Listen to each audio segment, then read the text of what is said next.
Hi hello എല്ലാവർക്കും Suja's kitchen വേൾഡിലേക്ക് സ്വാഗതം. ഇന്നത്തെ വീഡിയോ മസാലപ്പൊടി തയ്യാറാക്കലാട്ടോ. നമുക്ക് കറിയൊന്നും ഇല്ലെങ്കിലും അല്ലെങ്കിൽ നാളെപ്പാലൊന്നും ഇല്ലെങ്കിലും കഴിക്കാൻ പറ്റുന്നതാട്ടോ ഈ പിടി. അപ്പോൾ മസാലകൾ തയ്യാറാക്കിയിട്ടുണ്ട് നമ്മൾ അതിൽ തയ്യാറാക്കണത്. അപ്പോൾ അതെങ്ങനെ ചെയ്യാമെന്ന് നമുക്ക് നോക്കാമല്ലോ, വീഡിയോയിലേക്ക് പോട്ടെ. അതിനായിട്ട് ഞാൻ നോക്കിയാൽ ചെറിയ ഉള്ളി ഒരു 5-10 എടുത്തിട്ടുണ്ട്, വെളുത്തുള്ളി എടുത്തിട്ടുണ്ട്, നല്ല ജീരകം എടുത്തിട്ടുണ്ട് കേട്ടോ. അത് ആദ്യം തന്നെ നമുക്ക് ഒന്ന് ചതച്ചെടുക്കുക. ആദ്യം ചെറിയ ജീരകം ഒന്ന് നന്നായി ചതച്ച് പൊടിച്ചതിന് ശേഷം ഉള്ളിയൊക്കെ ഇട്ടാതിട്ട്, അല്ലെങ്കിൽ എല്ലാം കൂടി ഒരുമിച്ചിട്ട് ചെറിയ ജീരകം പൊടിയില്ല. അപ്പോൾ നന്നായി ഒന്ന് പൊടിച്ചതിന് ശേഷം ചെറിയ ജീരകം ചുവന്നുള്ളിയും നന്നായി കുത്തി ഇതാക്കട്ടെ, ചതച്ചെടുക്കുക. അതിലേക്ക് നാളികേരം ഒരു മുറി എടുത്തിട്ടുണ്ട് കേട്ടോ, ചെറിയിട്ട്. അപ്പോൾ നമ്മൾ അതിലേക്ക് അരിപ്പൊടി അളന്നിട കേട്ടോ. അപ്പോൾ അരിപ്പൊടി 1 കപ്പ് എടുത്തപ്പോൾ കുറച്ചുകൂടി കൂടിപ്പോയിട്ട്, അപ്പോൾ അതിലൊരു 3/4 കപ്പുള്ള രണ്ടാമത് എടുത്തല്ലേ. അപ്പോൾ രണ്ടും കൂടി 2 കപ്പ് പൊടിയോളം ഉണ്ടാവും കേട്ടോ. അതിലേക്ക് ഞാൻ ആവശ്യത്തിനുള്ള ഉപ്പ് ചേർത്തു. ഉപ്പ് ചേർത്തിട്ട് കൈ കൊണ്ടൊക്കെ ഒന്ന് നന്നായി മിക്സ് ആക്കാം കേട്ടോ.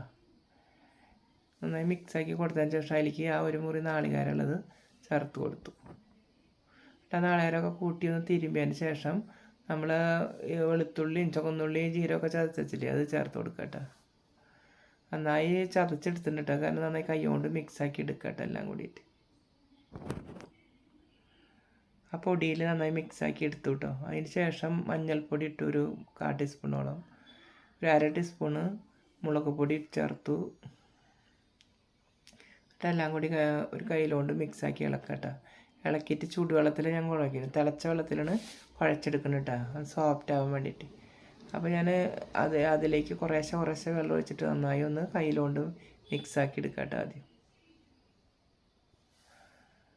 അപ്പോൾ നന്നായി പദം വരാൻ വേണ്ടിയിട്ടാണ് ഈ ചൂടുവെള്ളം ചേർക്കുന്നത്. അപ്പോൾ നല്ല സോഫ്റ്റായി കിട്ടും. വെള്ളത്തിലിട്ടിട്ട് തിളപ്പിച്ച് പൊടി വറ്റിക്കൊന്നും വേണ്ട കേട്ടോ, അങ്ങനെ അയക്കുക. നല്ല എളുപ്പത്തിൽ നമുക്ക് തയ്യാറാക്കാൻ പറ്റുന്ന തരാണത് കേട്ടോ. അല്ലെങ്കിൽ ചിലർ വെള്ളം തിളച്ചിട്ട് അതിലേക്ക് പൊടി ഇട്ടിട്ട് വാട്ടിയൊക്കെ എടുക്കണം. ഇതിങ്ങനെയാകുമ്പോൾ വേഗം നമ്മുടെ ആവശ്യത്തിന് വാട്ടിയെടുക്കാനും കുഴയ്ക്കാനൊക്കെ എളുപ്പമായി കണ്ട. വേഗം കുഴയ്ക്കൽ കഴിഞ്ഞു. അതിൻ്റെ പിന്നാലെ നമ്മൾ ഇങ്ങനെ മണികളാക്കി ഉരുട്ടിയെടുക്കുക കേട്ടോ.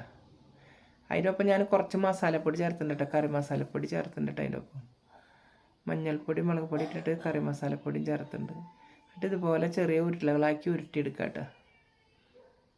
കണ്ടോ, നല്ല ഭംഗിയിലാക്കി ഉരുട്ടിയെടുക്കുക. നല്ല സോഫ്റ്റായ പലഹാരം കേട്ടോ അത്.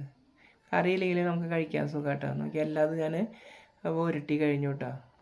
ഇനി ഇത് വേവിക്കാനായിട്ട് ഇഡ്ഡലി ചെമ്പിൽ ഞാൻ വെള്ളം വെച്ചിട്ടാണ് കേട്ടോ. എന്നിട്ട് നമുക്ക് ആവിത്തട്ട് വെച്ചിട്ട് ആവിയിൽ വേവിച്ചെടുക്കണം കേട്ടോ. അപ്പോൾ വെള്ളം തിളച്ചപ്പോൾ ഞാൻ അതിലേക്ക് നമ്മൾ ഉരുട്ടി വെച്ചതൊക്കെ പിടികൾ ഇട്ട് കൊടുക്കുക കേട്ടോ വേവാനായിട്ട്.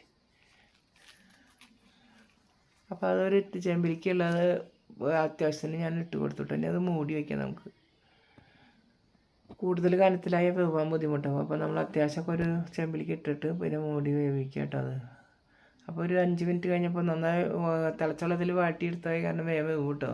അപ്പോൾ 5 മിനിറ്റ് കഴിഞ്ഞപ്പോൾ നന്നായി വെന്തിട്ടുണ്ട്. പിടി നമുക്ക് കോരിയെടുക്കാം കേട്ടോ. അതുപോലെ തന്നെ ഇനി ബാക്കി കുറച്ചുകൂടി ഉണ്ട്. ആ കുറച്ചുള്ളതും കൂടി അതിലേക്ക് ചെട്ടി തെമ്പിലിട്ടിട്ട് നമുക്ക് ആവിയിൽ വേവിക്കാം കേട്ടോ. കണ്ടോ, കുറച്ച് പിടിയും കൂടിയും ഉരുട്ടിയതുണ്ടായിരുന്നു. അപ്പോൾ അതും ആവിയിൽ വേവട്ടെ കേട്ടോ. ഒരു 5 മിനിറ്റ് കഴിഞ്ഞാൽ തുറന്ന് നോക്കുമ്പോൾ അതും വെന്തുണ്ടാവും.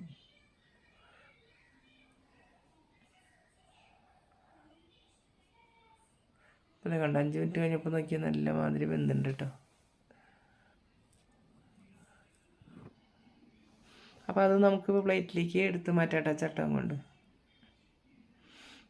നല്ല കുട്ടികൾക്കൊക്കെ കഴിക്കാൻ നല്ല കുറേശ്ശെ എരിവുള്ള കാരണം ചെറിയ കുട്ടികൾക്ക് പറ്റില്ല. എന്നാലും അത്യാവശ്യം കുട്ടികൾക്ക് അധികം എരിവൊന്നുമില്ലല്ലോ, കഴിക്കാനൊക്കെ നല്ല ടേസ്റ്റാണ്. വെറുതെ ഉരുളകളാക്കി നാളെപ്പാലൊന്നുമില്ലല്ലോ, ഇങ്ങനെ ആക്കിയാൽ കഴിക്കാൻ സുഖം കേട്ടോ നമുക്ക്. കറി വേണ്ടവർക്ക് കറി കൂട്ടി കഴിക്കുക, അല്ലെങ്കിൽ നാളെപ്പാലെല്ലാം ഇട്ട് കഴിക്കുന്നതുകൊണ്ട് കുഴപ്പമൊന്നുമില്ല. നാളെപ്പാലിൽ ഇതിൽ അത്യാവശ്യം എരിവുള്ള കാരണം നാളെപ്പാലിൽ മധുരമിടാണ്ട് കഴിച്ചാൽ മതി. അപ്പോൾ നോക്കി അതിലൊരു ഉണ്ട എടുത്തിട്ട് പൊട്ടിച്ച് നോക്കുമ്പോൾ നല്ല ഉള്ളൊക്കെ നല്ല സോഫ്റ്റ് ആയിട്ടിട്ട് വെന്തിട്ടുണ്ട് കേട്ടോ.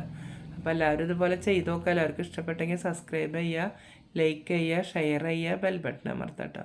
പുതുതായി എല്ലാവരും കാണുന്നവരുണ്ടെങ്കിൽ ദയവ് ചെയ്ത് സബ്സ്ക്രൈബ് ചെയ്യണം കേട്ടോ. എല്ലാവർക്കും ബൈ.